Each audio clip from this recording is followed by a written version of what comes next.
자, 지난 시간부터 우리는 뭐에 대해서 배우고 있는 중이냐면요. 개항 이후에 서양으로부터 들어왔던 새로운 근대적인 문물들에 대해서 함께 살펴보고 있는 중입니다. 이번 시간에 마저 이어서 새로운 내용들에 대해서 살펴보도록 하겠습니다. 같이 한번 보도록 할게요. 같이 한번 살펴보도록 하겠습니다. 자, 우선은 첫 번째 만국공법이라고 하는 게 나와 있어요. 자, 만국공법이라고 하는 것은 무엇이냐? 서구형 국제질서의 원리를 열강의 팽창과 함께 확산시킨 근대적 국제법이다라고 되어 있습니다. 그러면서 배타적인 독립성을 강조하고요. 18세기 이후에 주권국 간의 대등한 국제법 질서를 구축하였으며 모든 나라를 문명국, 반문명국, 미개국으로 구분하게 되면서 차별적인 국제질서와 불평등한 통상조약을 합리화하는 데 이용되었다라는 이런 내용이 나와 있습니다. 이게 뭔 소리인지 하나도 모르겠죠, 그죠? 하나씩 차근차근히 설명을 해보도록 할게요.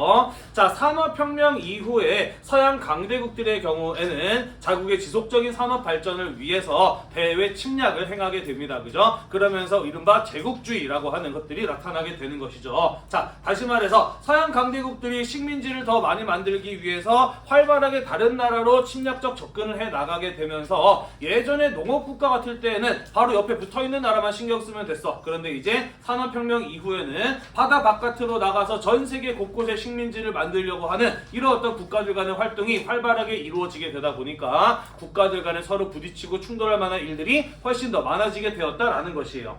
이해가 되나요? 네, 그러다 보니 국가 안에서의 질서를 지키기 위해서는 국가와 정부가 강제력을 발휘할 수 있는 법과 제도라고 하는 것이 있지만 지구에서는 국가와 국가들 사이에 그러한 어떤 질서를 유지할 수 있는, 강제할 수 있는 법이나 제도 같은 것들이 만들어져 있지는 않은 상황이라고 볼 수가 있죠, 그죠? 자, 그러다 보니 국가들 간에 부딪힐 일이 많아지다 보니까 그때마다 일일이 싸우고 해결을 보고 하기가 무척이나 어려웠던 것이에요. 그러면서 이러한 어떤 국제적인 충돌 속에서 나라들끼리 그래도 우리는 이런 것 정도는 대충 좀 지켜야 되지 않겠느냐? 라고 하는 것들에 대해서 어느 정도 합의가 이루어졌다라는 것이에요.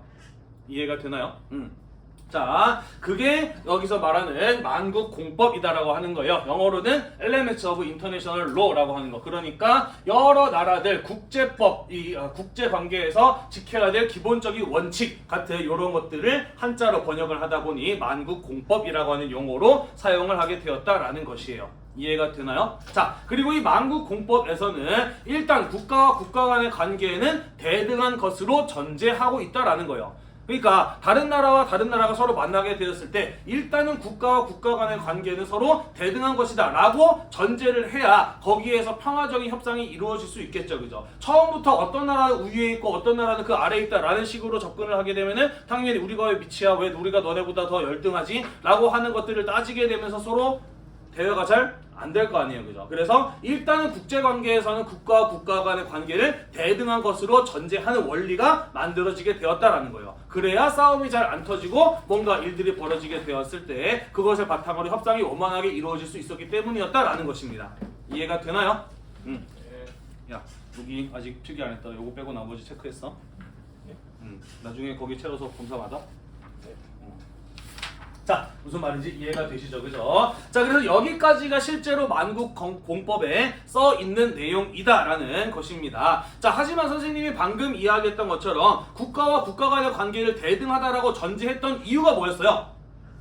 국가 간에 충돌이 벌어지게 되었을 때, 그죠? 그렇게 되었을 때 그 사실을 원만하게 해결하기 어려울 수 있기 때문에, 전쟁이 벌어질 수 있기 때문에, 세계의 평화가 위협받을 수 있기 때문에 일단은 국가와 국가 간의 관계를 대등하다라고 전제했다라는 거예요. 바꿔 말하자면은 만약에 어느 한 나라가 다른 한 나라를 침략했는데 싸움이 안 돼, 일방적으로 학살하는 수준이야, 얘네들과의 관계에서 전혀 피해가 확산된다거나 국제적인 분쟁이 일어날 가능성이 없어 보여 라고 한다면 사실은 이러한 원칙을 지킬 필요가 있었다, 없었다?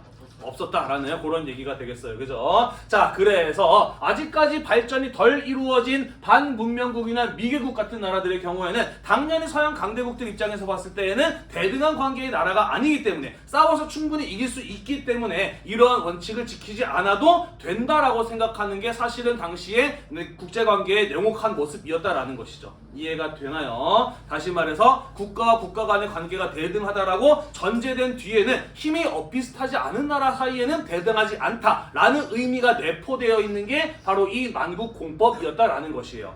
이해가 되시죠? 정확하게 이야기하자면 국가 간의 관계는 대등한 것이야 라고 이야기를 하지만 그것은 어디까지나 힘이 있는 나라에게만 적용되는 원칙이었다라는 것이죠. 이해가 되나요? 자, 그러다 보니 힘이 강한 나라들의 경우에는 다른 나라들을 반문명국이나 미개국으로 구분하면서 얘네들한테는 굳이 이런 어떤 원칙을 지키지 않아도 돼 라고 하면서 차별적인 국제질서와 불평등한 통상조약 같은 것들을 합리화하는 이론으로 이 만국공법 같은 것들이 이용되기도 하였다라는 것이에요. 이해가 되나요? 반대로 이야기하자면 동아시아 국가의 근대적인 지식을 수용했던 사람들의 경우에는 만국공법을 보고 뭐라고 생각했느냐? 서양인들의 경우에는 국가와 국가 간의 관계를 대등하다라고 생각하구나. 실제로 우리가 몰랐던 세계의 국제 질서는 이런 식으로 굴러가는구나 라고 생각을 했어요. 그래서 다른 나라에게 침략을 받거나 불평등한 조약을 강요받게 되었을 때 왜 이러지? 만국공법은 분명히 국가와 국가 간의 관계는 대등하다라고 했는데 라는 식으로 자신들의 국가의 이익을 지키고 주권을 지키기 위한 논리로 또 이 만국공법을 활용하기도 하였다라는 얘기예요. 이해가 되나요? 네, 구체적인 내용을 같이 한번 좀 더 자세하게 아씨 이거 왜 이러지 진짜.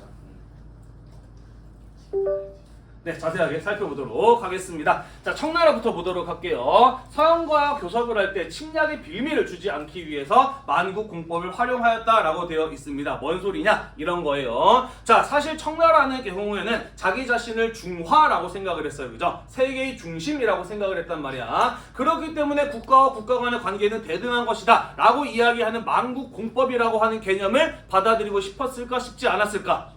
쉽지 않았어요. 인정하고 싶지 않아요. 그죠? 하지만 적어도 서양 국가들은 서로 다른 나라를 이런 식으로 생각하는구나 라고 참고를 해서 서양 국가들과의 관계에 요런 어떤 관계를 맺어 나갈 때 이 만국공법을 참고했다라는 거예요.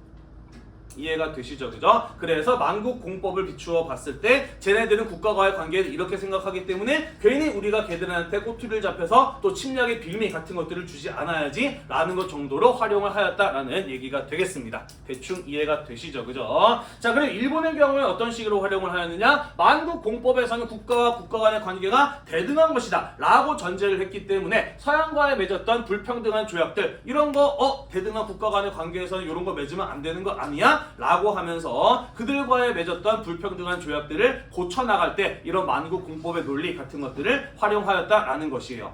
또 때로는 이 만국공법의 논리는 침략의 논리로도 활용이 되기도 하였는데요. 어떤 식이었느냐? 이런 것이었죠. 자, 조선의 일본에게 개항을 당한 조약이 바로 강화도 조약이라고 하는 것이었어요. 그죠? 그리고 강화도 조약의 제1조 내용 혹시 기억나나요? 조선은 자주국이다라는 내용이에요. 그죠? 자, 여기에서 일본이 조선은 자주국이다라고 표현한 목적이 뭐였나요? 뭘 하기 위해서였지?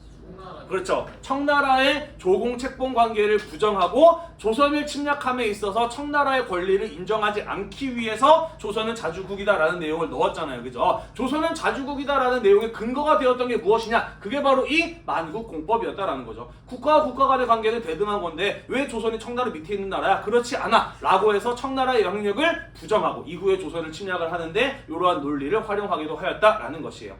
이해가 되시죠? 네.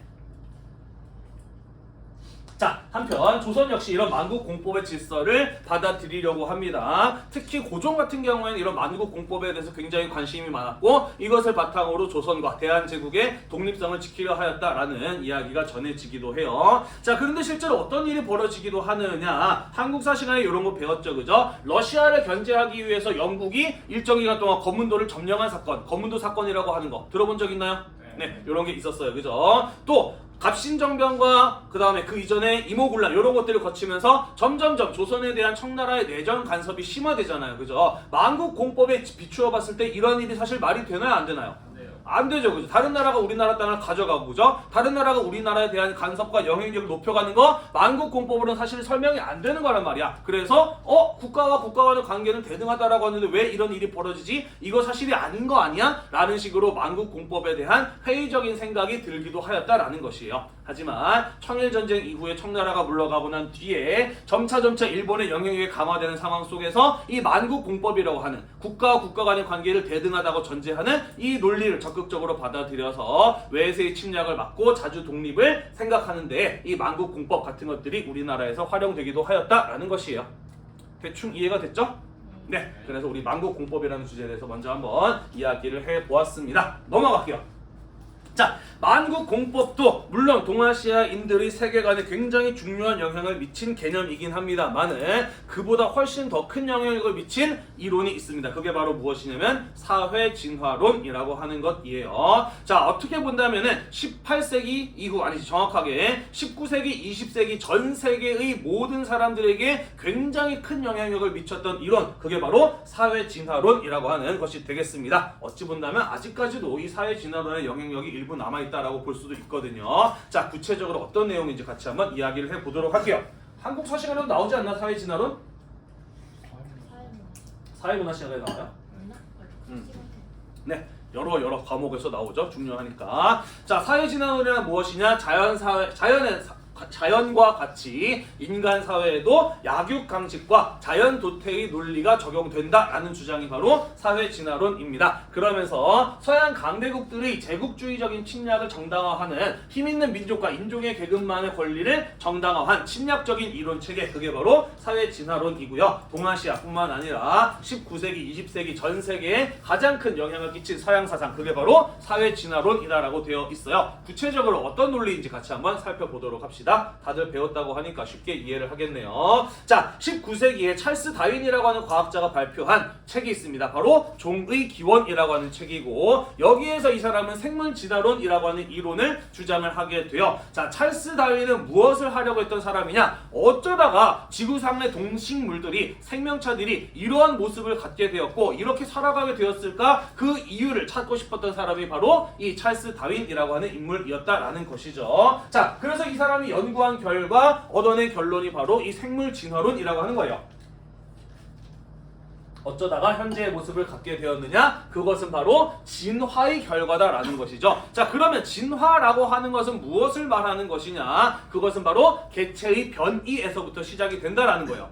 변이란 부모와 자식의 모습이 달라지는 걸 가지고 변이라고 이야기를 합니다. 자, 여러분들은 부모님을 닮았어요. 하지만 부모님이랑 똑같지는 않죠, 그죠? 또 여러분들의 형제 자매를 보더라도 서로 닮은 구석이 있지만 완전히 같지는 않습니다, 그죠? 이거는 뭘 말하는 것이냐? 부모의 개체에서 자식이 개체가 나오게 되었을 때 어떠한 유전적인 변화가 일어나게 되면서 부모가 갖지 못한 독특한 형질을 자식이 갖는 경우가 생긴다라는 거예요. 그런 걸 가지고 우리는 변이라고 이야기를 한다는 겁니다. 이해되시죠? 그런데 이 변이가 일어나게 되었을 때 변이에 따라서 그 개체에게 주어진 자연 환경에 더 잘 살아남을 수 있는 그런 어떤 변이가 일어나기도 하고, 반대로 그들이 살아남기 힘들어질 수 있는 그러한 변이가 일어나기도 한다라는 것이죠. 그래서 자기에게 주어진 환경에 적합한 변이가 일어난 개체는 훨씬 더 잘 살아남고, 자기에게 주어진 환경에 적합하지 않은 변이가 일어난 개체의 경우에는 죽거나 사라지게 되겠죠, 그죠? 그러면은 살아남은 개체들끼리 또 결혼을 해서 자식을 낳게 되겠죠. 그러면 그렇게 남겨진 변이가 자식 세대에게 또 유전이 되면서 물려지게 되겠죠, 그죠? 그렇게 조금씩 종이 변화해 나간다라고 하는 게 자연선택 진화라고 하는 것이에요. 예를 들어보자면 이 찰스 다윈이 이 진화론을 주장하는데 가장 확실한 근거로 들었던 사례가 있어요. 이 사람은 남태평양의 갈라파고스 군도라고 하는, 갈라파고스라고 하는 여러 개의 섬들을 여행한 적이 있거든요. 거기 가서 이 사람이 발견한 것이 무엇이냐? 똑같은 핀치새인데 각각 어떤 섬에 살고 있느냐에 따라서 똑같은 종의 새가 모습이 서로 다르더라라고 하는 것을 발견하게 됩니다. 그리고 왜 똑같은 새가 서로 다르게 생겼을까를 조사해 봤더니 작은 곤충이 많은 섬에는 이런 것들을 잡아먹어야 되다 보니까 부리가 작고 뾰족한 핀치새들이 많이 살더라는 겁니다. 이런 변이가 일어난 개체들이 적응하기 좋았다라는 것이죠. 그죠? 반대로 열매나 씨 같은 것들을 먹으면서 살아야 되는 섬의 경우에는 이런 식으로 부리가 크고 두꺼운 핀치새들이 많더라라는 거예요. 아무래도 이 열매나 씨를 많이 먹을 수 있는 섬에 이런 작은 부리와 뾰족한 부리를 가지고 있는 핀치새들의 경우에는 멸종을 하게 되겠죠. 그죠? 자연 선택에 의해서 사라지게 되겠죠. 반대로 이런 큰 부리와 이 크고 단단한 부리를 가진 이 핀치새들의 경우에는 이런 환경에 적응해서 살아남고 번성하게 되겠죠. 그죠? 요게 또 자연 선택에 의한 생존, 적자 생존이다라는 거예요. 이해되시죠? 자, 그렇게 오랜 시간이 지나면서 점차 모습이 변화해 오면서 오늘날의 모습으로 이어지게 된 게 바로 생물 진화론이라고 하는 것의 주장인 거예요.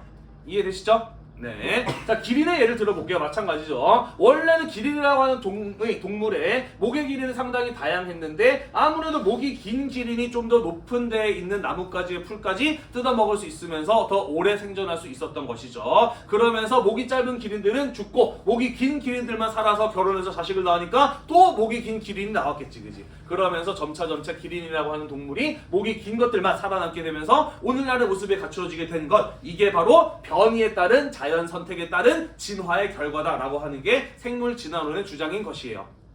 이해가 되시죠? 그죠? 자, 그래서 이 논리를 인간 사회에 적용한 인물이 있었으니 그게 바로 허버트 스펜서라고 하는 사람이었던 것이죠.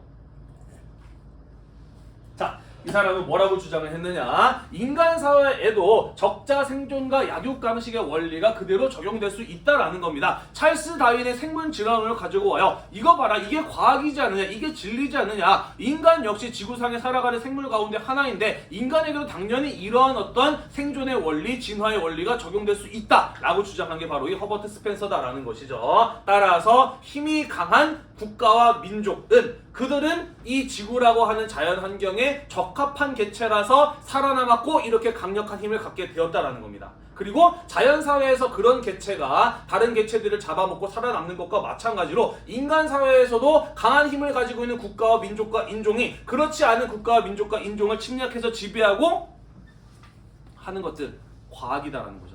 이거는 잘못하고 있고 나쁜 게 이런 것들이 아니라 원래 지구상은 그런 식으로 돌아가, 이것은 인류의 진리야 라는 식으로 이야기를 한 게 바로 이 사회진화론이다 라는 것입니다. 그러면서 힘있는 국가와 민족의 침략과 지배를, 식민 지배를 정당화한 이론체계다 라는 것이죠. 이해가 되나요?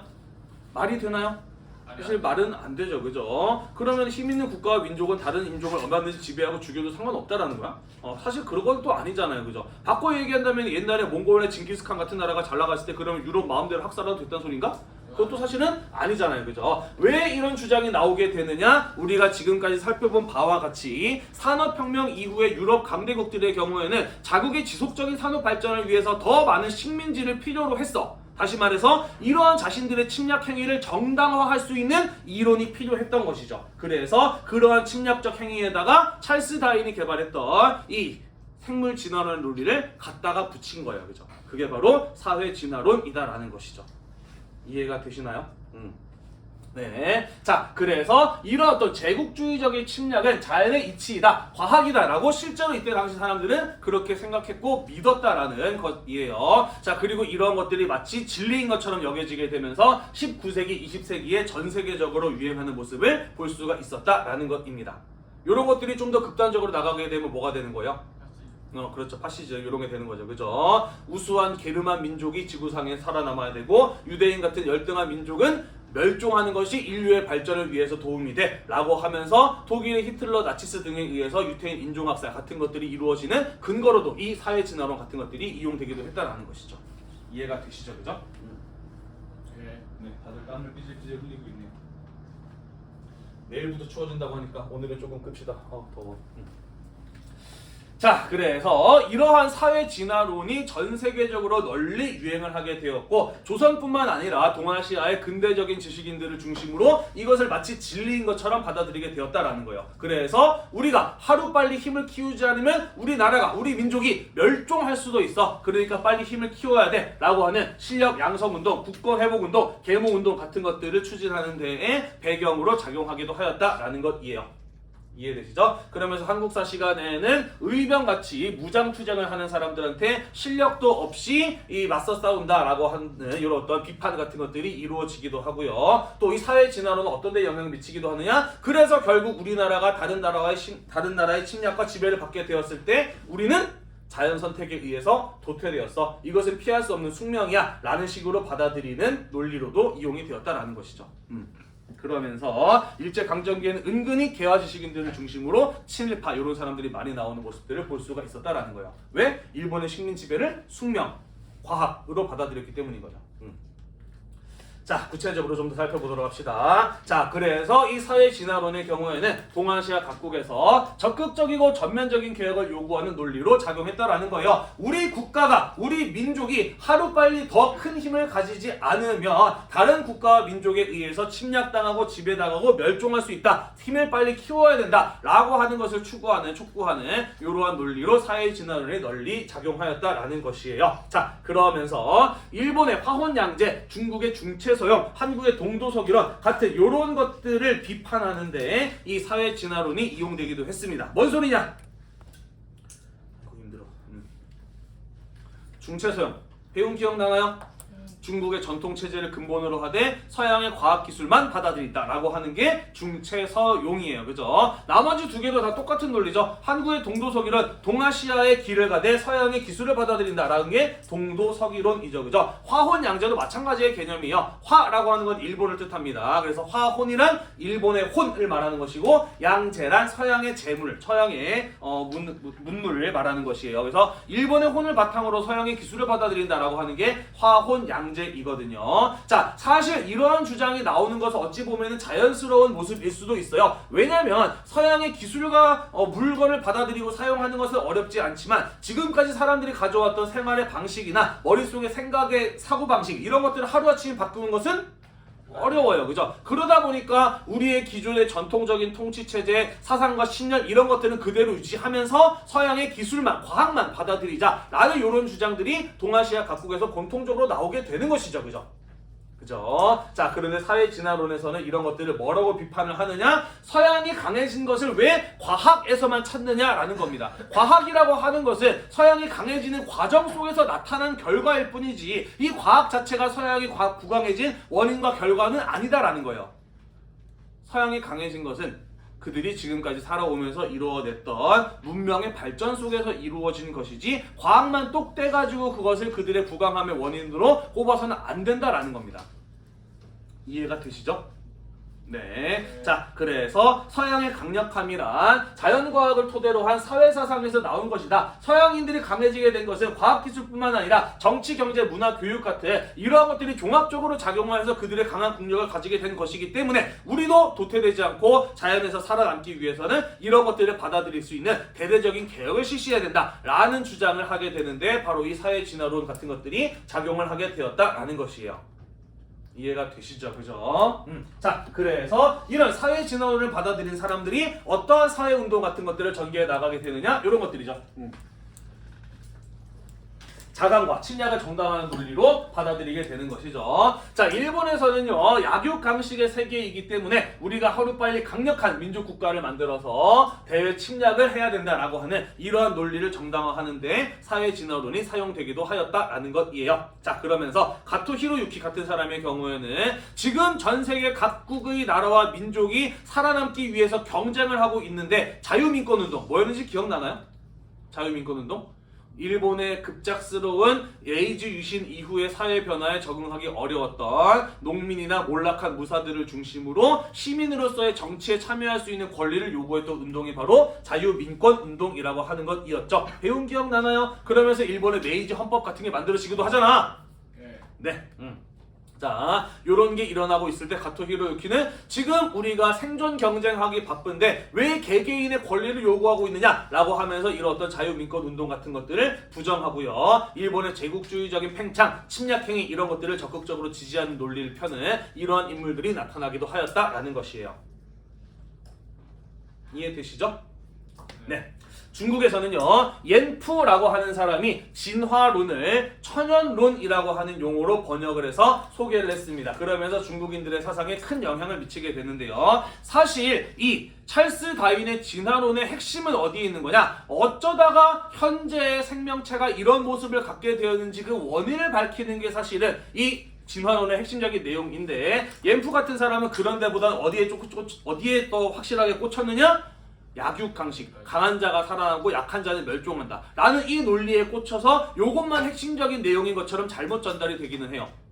그러면서 중국에서도 우리가 하루빨리 부강함을 갖추지 못하면 다른 나라에 의해서 침략당하고 지배당하고 멸종당할 수 있다 라고 하는 그런 어떤 사상으로 받아들이게 되었다라는 것이죠. 자, 그러다 보니 량치차오 같은 사람이 변법 장악 운동 같은 것들을 전개할 때 이 사회 진화론을 논리로 활용하기도 하였다라는 것이에요.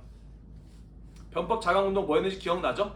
네, 중국의 서양의 과학 기술과 무기만 받아들일 것이 아니라 의식과 사상, 제도까지도 모두 개혁해야 된다라고 했던 개혁의 시도가 바로 변법 장악 운동이라고 하는 것이었었어요. 그죠?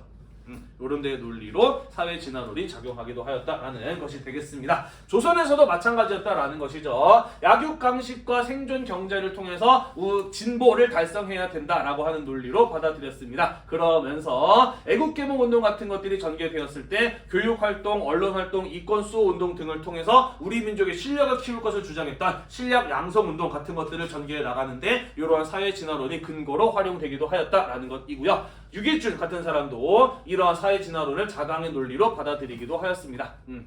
유길준 들어본 적 있나요? 네, 조선의 근대적 개화 지식인 중에 하나로 한국 최초의 미국 유학생이기도 했고요. 이 미국과 유럽 각국을 돌아다닌 이후에 서유 견문이라는 책을 써서 우리나라의 서양의 문물을 소개했던 인물인데요. 여기에서 이 사람의 주장을 살펴보면은 만국 공법이나 사회 진화론 이런 것들에 상당히 강한 영향을 받았구나라고 하는 것들을 확인해 볼 수가 있다라는 얘기가 되겠어요. 이해되시죠?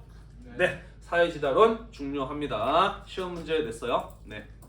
서술형으로도 했어요. 사회 진화론.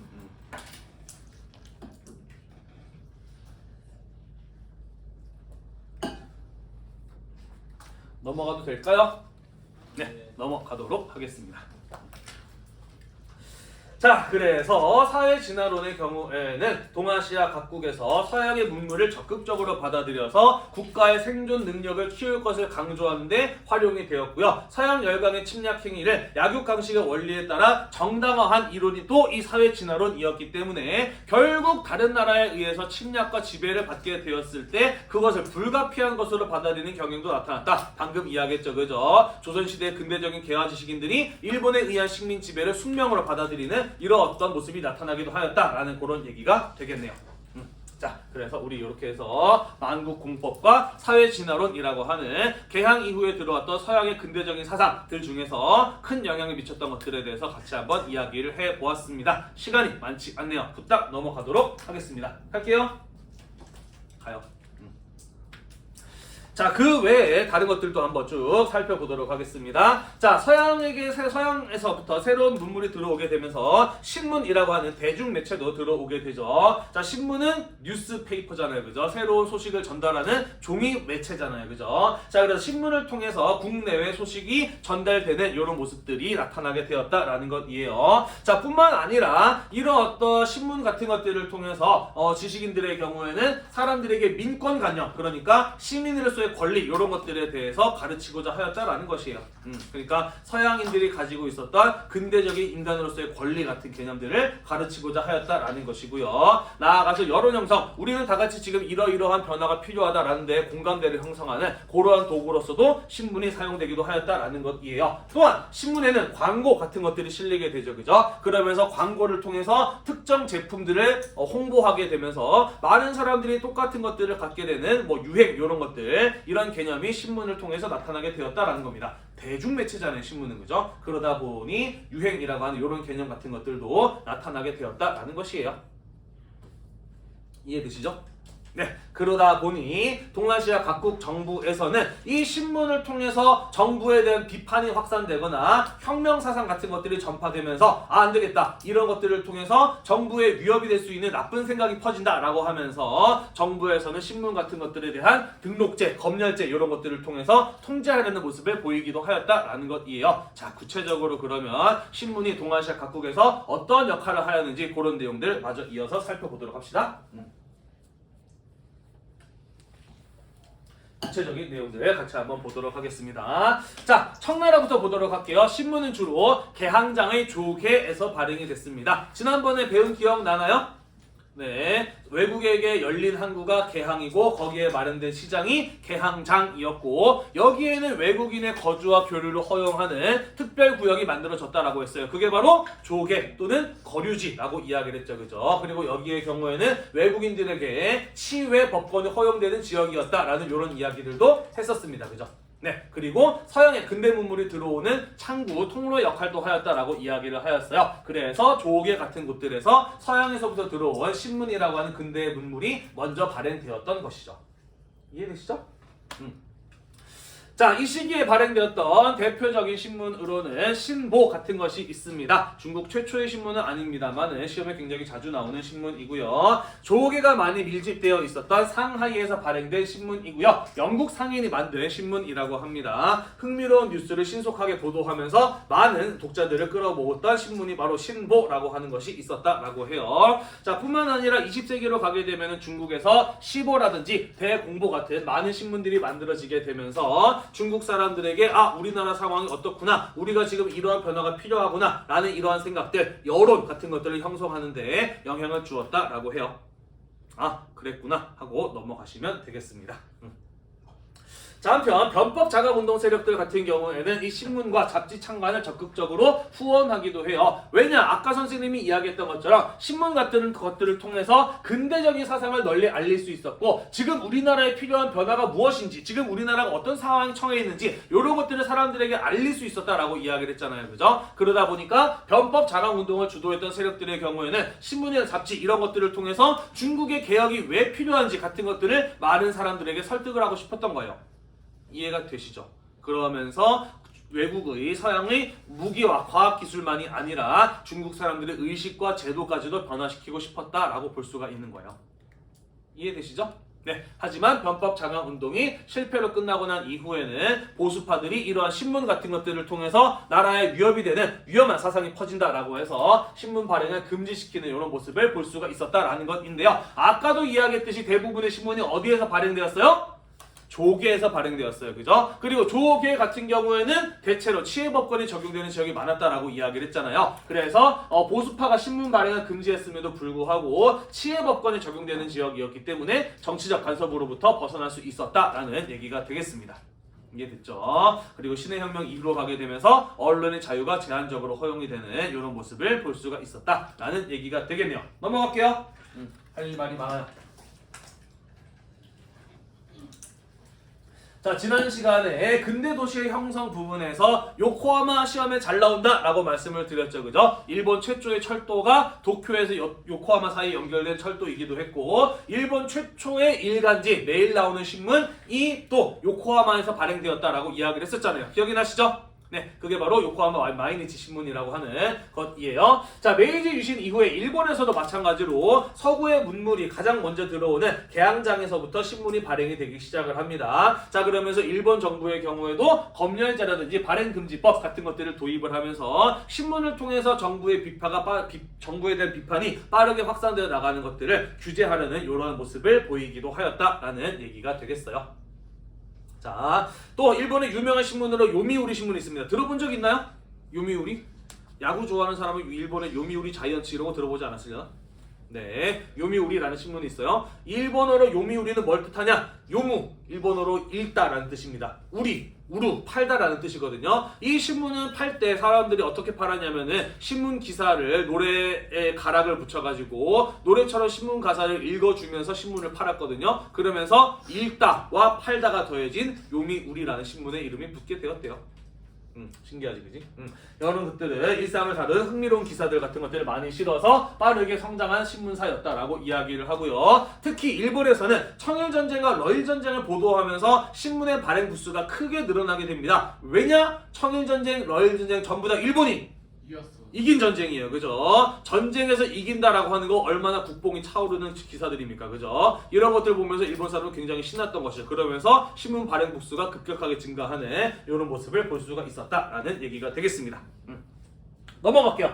자, 우리나라 최초의 신문은요, 한성순보라고 하는 것이에요. 요거는 관보라고 되어 있죠. 나라에서, 관청에서 발행한 신문이어서 1883년부터 44년까지 조선정부의 개화정책을 홍보하기 위한 목적에서 발행된 신문이 바로 이 관보라고 하는 신문이었습니다. 그러면 제대로 된 신문, 그리고 민간에서 만든 최초의 신문은 무엇이었느냐? 독립협회에서 발행한 독립신문이었다라는 것이죠. 자, 독립신문의 경우에는요, 국내뿐만 아니라 외국인들에게도 소식을 알리기 위해서 신문을 한글판과 영문판으로 함께 발행하는 이러한 모습을 볼 수가 있었다라는 것이 되겠습니다. 또한 독립신문의 경우에는 민중 계몽, 정부 개혁의 압력, 열강, 심야상 폭로, 국권 수호, 여론 조성 같은 것들을 했습니다.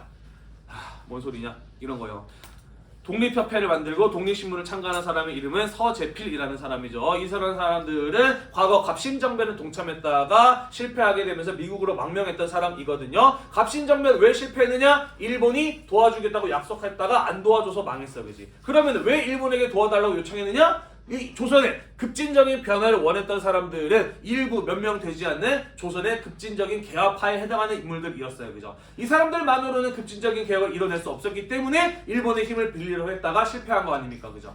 그래서 갑신정변이 실패로 끝나고 난 이후에 조선의 근대적인 개화 지식인들의 경우에는 우리들만으로 힘으로는 안 된다. 조선을 근본적으로 변화시키기 위해서는 조선의 많은 사람들에게 왜 근대적인 개혁이 필요한지를 알리고 공감을 얻어내고 그들과 함께 움직일 수 있어야 된다라고 생각을 했던 거예요. 이해되시죠? 그래서 독립신문 같은 것들을 만들어서 사람들한테 우리나라에 왜 근대적인 개혁이 필요한지를 알리고 그것을 바탕으로 사람들의 정부에게 개혁을 요구하는 압력을 행사하게 하고 나아가서 신문을 통해서 우리나라가 지금 다른 나라한테 어떤 침략을 당하고 있는지를 알림으로써 나라의 권리를 지키려고 하는 이러한 어떤 행동들을 신문을 통해서 하고자 하였다라는 것이에요.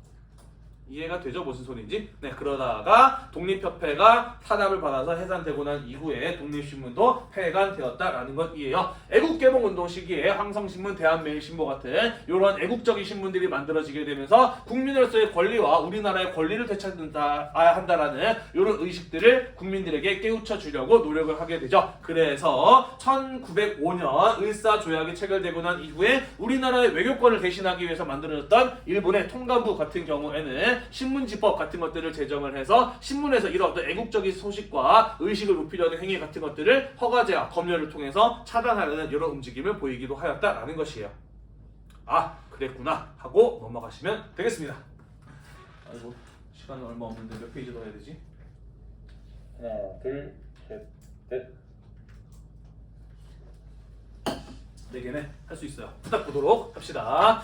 자, 근대적인 학교가 세워지게 됩니다. 교육제도의 개편과 서양식 학교의 설립이 이루어지게 되어 왜냐하면 서양의 문물을 받아들이고 사람들에게 알릴 필요성을 인식하였기 때문입니다. 그러면서 서양의 근대적인 지식을 가르치고 알리는 과정에서 교육의 대상과 기회도 점차 확대되는 모습을 볼 수가 있었다라는 것이에요. 각국의 학교 설립부터 같이 한번 이야기를 해보도록 하겠습니다. 자, 동아시아 3국 가운데 서양의 근대 문물을 가장 적극적으로 먼저 받아들인 나라는 일본이었다라고 이야기를 하였어요. 그죠? 그래서 1872년에 이미 근대적인 학교제도, 학제를 제정을 하게 되는 것이죠. 메이지 유신 이후에 소학교, 초등학교죠. 6살부터 소학교, 초등학교에 들어가서 중학교에 연결되는 학교제도를 만들었고요. 신분이나 남녀의 차별 없이 모두 소학교에 입학을 해서 공부를 해야 하는 의무교육이라고 하는 제도를 처음으로 도입하고 점차 확대시켜 나가는 대단히 빠른 교육제도의 변화를 도입했던 나라가 바로 일본이라는 나라였다라는 것이죠. 소학교부터 시작을 해서 남녀나 신분의 구분 없이 모두 의무 교육을 받아야 하는 이러한 교육제도의 변화가 일본에서부터 시작되었다라는 얘기가 되겠습니다. 자, 나중에 도쿄대학을 시작으로 해서 고등교육, 대학교육이 실시가 되고요. 이후에 각 지역의 제국대학이라든지 사립대학 같은 것들을 만들어 나가게 되면서 고등교육이 확대되어 나가는 모습을 볼 수가 있었다라는 것이 되겠습니다. 교육치거라고 하는 것은요, 1890년 일본의 메이지 처강이 직접 발표한 교육의 기본 방침이거든요. 있거든요. 여기에서 국가가 교육에 대해서 간섭하고 통제를 강화해야 된다. 가족적인 국가가 우리 국가는 한 가족이다. 나아가서 전통적인 이 가치관이 효라든지 충 이런 것들을 강조하는 내용이 담겨 있는 게 교육칙어라고 하는 것이 있었어요. 아 그랬구나 하고 넘어가시면 되겠습니다. 넘어갈게요. 자, 청나라에서는요, 청일전쟁 이후에 본격적으로 서양식 학교 제도를 모방해서 신식 학교를 만드는데 그것을 학당이라고 불렀다라는 겁니다. 그러면서 초등학교에 해당하는 소학당, 중고등학교에 해당하는 중학당, 고등학당 이런 것들로 만들었고 베이징에는 대학교에 해당하는 경사대학당이라고 하는 것을 만들기도 하였어요. 경사대학당. 요게 나중에 베이징 대학으로 이름이 바뀌게 됩니다. 중요해요. 잘 알아두도록 합시다. 자, 그리고 지방의 중학교에 해당하는 중학당, 그리고 초등학교에 해당하는 소학당 같은 것들이 만들어지게 되면서 서양의 근대적인 지식들을 가르치고자 하였다라는 얘기가 되겠고요. 청나라 정부가 신정을 추진하고 난 이후에는 일본이 도입했던 학교 제도 같은 것들을 모방해서 학교 제도를 만들고 학교 교육을 확산시키기 위한 노력들을 하였다라는 이런 내용들이 교과서에 실려 있습니다. 아, 그랬군요 하고 넘어가시면 되겠어요. 자, 조선의 경우에는요, 갑오개혁 때부터 근대적인 교육 제도를 정비하고요, 고종이 고종이 우리나라의 교육에 대해서 입장을 밝힌 교육 입국 조서 같은 것들을 이 시기에 반포하기도 합니다. 그러면서 이런 것들에 따라서 소학교, 사범학교, 외국어학교 같은 각종 근대적인 교육기관이 조선에 만들어지기 시작하였다라는 것이고요. 선교사들이 들어오면서 또 학교를 만들기도 해요. 그러면서 배제학당, 이어학당 같은 이런 학교들이 만들어지기도 하고 실력 양성 운동을 추진했던 애국개몽 운동가들의 경우에도 아는 것이 힘이다 라고 이야기를 하면서 신민회 같은 단체에서 오산학교라든지 대성학교 같은 이런 근대적인 학교들을 만들어 나가는 모습을 볼 수가 있었다라는 것이에요. 이런 학교들에서 서양의 근대적인 지식들을 가르치고 국가의 주권을 회복해야 된다라고 하는 애국적인 교육 같은 것들을 실시하다 보니까 마찬가지로 통감부에서 학교 행정이나 이런 것들을 통제하면서 교육 내용에 관여하는 이런 모습이 나타나기도 하였다라는 내용이 되겠어요. 유학생의 보급 봅시다. 근대적인 교육이 보급이 되면서 오타 있어요. 거기 뭐라고 되어 있는지 모르겠는데 선진 학문이라고 돼야 합니다. 오타 수정해 주세요. 근대적인 교육이 보급이 되면서 선진 학문을 배우려는 유학생들이 등장을 하게 되었고요. 일본 학생들은 주로 미국이나 유럽으로 유학을 갔고 청나라나 대한제국의 학생들의 경우에는 우리보다 먼저 서양의 근대화를 달성했던 일본으로 많이들 유학을 갔었다라는 얘기가 되겠습니다. 아, 그랬군요 하고 넘어가시면 되겠습니다. 넘어갈게요. 네. 마지막이요. 네.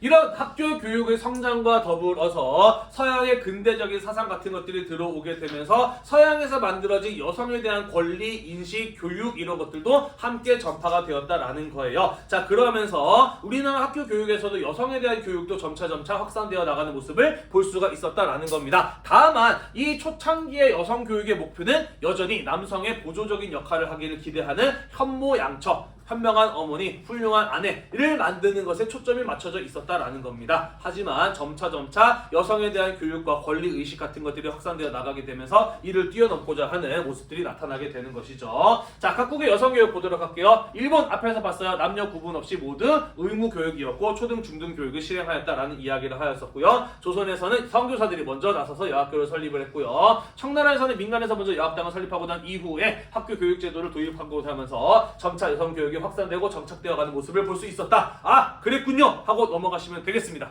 넘어갈게요. 자, 그래서 이렇게 서양의 근대적인 지식과 사상이 들어오게 되면서 동아시아에서도 여성의 권리를 요구하고 남녀의 불평등을 해소를 요구하는 움직임들이 점차 나타나게 되었다라는 것이에요. 이해가 되시죠? 자, 그래서 일본에서는 먼저 한 명의 남성이 여러 명의 부인을 두고 사는 일부 다처제라든지 성매매, 여성에 대한 성착취 이런 것들을 금지하는 주장들이 등장을 하게 되고요. 이러한 주장들이 부인교풍회라고 해서 남녀가 동등한 가정을 추구하는 여성 단체 같은 것들이 만들어지는 데로 이어지게 되었다라는 소리가 되겠습니다. 부인교풍회 같은 것들이 조직이 되면서 여성운동으로 발전하게 되었다라는 거예요. 자, 한편 대한제국 시기에는 서울의 양반 부인들이 여학교 설시통문, 한국사 교과서에서는 여권통문이라고 배웠을 거예요. 이런 것들을 발표합니다. 자, 그러면서 동등하게 교육받을 권리, 직업가질 권리 같은 것들을 주장을 하게 되어 왜 여성들이 남성에게 구속받으면서 살아야 하느냐? 왜 여성들이 남성에게 구속받고 사느냐? 그 이유는 여성이 스스로 경제력을 가지고 있지 못하다. 왜 여성이 스스로 경제력을 가지고 있지 못하냐? 못하냐? 직업이 없기 때문이다. 여성들이 왜 직업이 없느냐? 교육을 받지 못했기 때문에 직업이 없다라는 겁니다. 따라서 여성에 대한 교육이 이루어져야 여성들이 교육을 받고 직업을 가져서 남성에게 구속받지 않고 살 수 있다라고 하는 이러한 주장들이 나타나게 되었다라는 것이죠.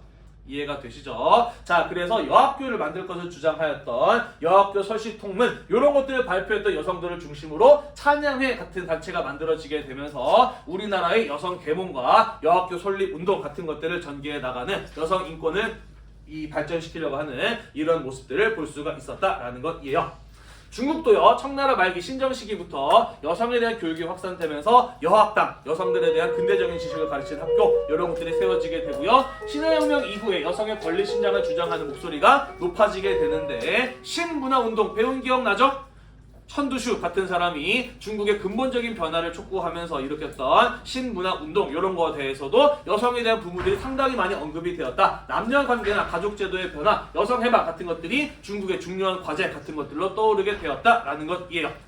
이렇게 해서 우리 서양의 근대 문물이 동아시아에 어떻게 들어와서 어떤 영향을 미쳤는가에 대해서 쭉 한번 이어서 살펴보았습니다. 다음 시간에는요, 세계 2차 대전이 끝나고 난 이후에 동아시아의 현대사로 한번 넘어가 보도록 하겠습니다. 오늘도 공부하느라고 대단히 고생이 많으셨고요. 이 영상이 여러분들의 공부에 도움이 되셨다면 구독과 좋아요 잊지 말고 눌러주세요. 수고했습니다.